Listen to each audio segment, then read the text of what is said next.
When I graduated from universities, and before for 3 years I tried to fill in the universities. So I applied jobs for 30 times, got rejected.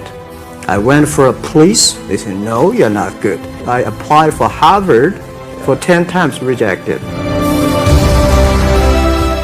Assalamu alaikum warahmatullahi wabarakatuh. Soo dhawaada walaalahan ku bihoonay channelkan Dhoolacade channel. Maanta waxaan idin haynaa muuqaal cusub oo idinka diyaarinay Jack Ma. Jack Ma waa muwaadin u dhashay dalka China. Waxa uu dhashay bishii September 1964. Jack Ma heerarkiisa waxbarasho waxa uu isku dayay inuu ku biiro college tiraba 3 jeer waana ku guuldareystay. Ugu dambeyntii waxa uu ka gudbay markii uu sameeyay dadaal iyo diyaarin caadiga dhaafsan. Jack Ma waxa uu shaqooyin iyo codsiyo shaqooyin u xareystay maqaaxiyaha cuntada lagu kariyo laakiin waa ay ka diideen. Ugu dambeyntiina waxa uu bilaabay in uu ku biiro inuu ku shaqeysto shaqo macalinimo. Waayo kaliya waxa waqtigaasi wadankiisa laga helayay ayaa ahayd macalinimo. Jack Ma waxa uu ka dhigi jiray college ku yaala wadanka China luqadda Ingiriiska isagoo mushaar bileed bishii qaadan jiray $10.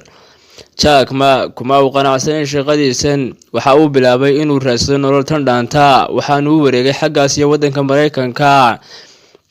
waxaana uu bilaabay inuu barto cilmiga computerka iyo internetka waxaana uu aasaasay shabakadda loo yaqaan Alibaba.com oo ah shabakad si online wax la isku weydaarsado shirkaduhuna isku weedaarsadaan ganacsiyadooda.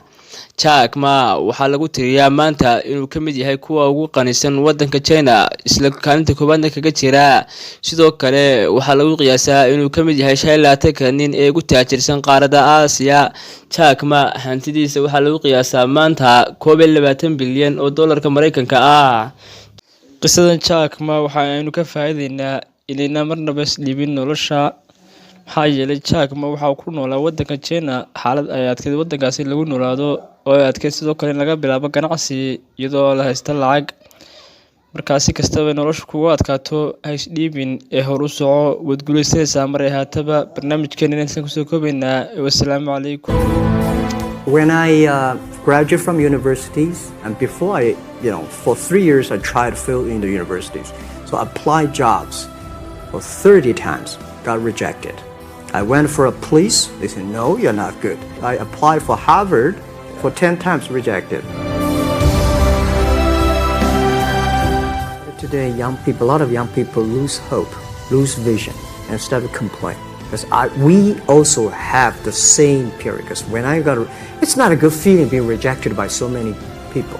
We also depressed, but at least later we find the world has a lot of opportunity. How you see the world, how you catch the opportunity. We don't have a rich father, powerful uncle.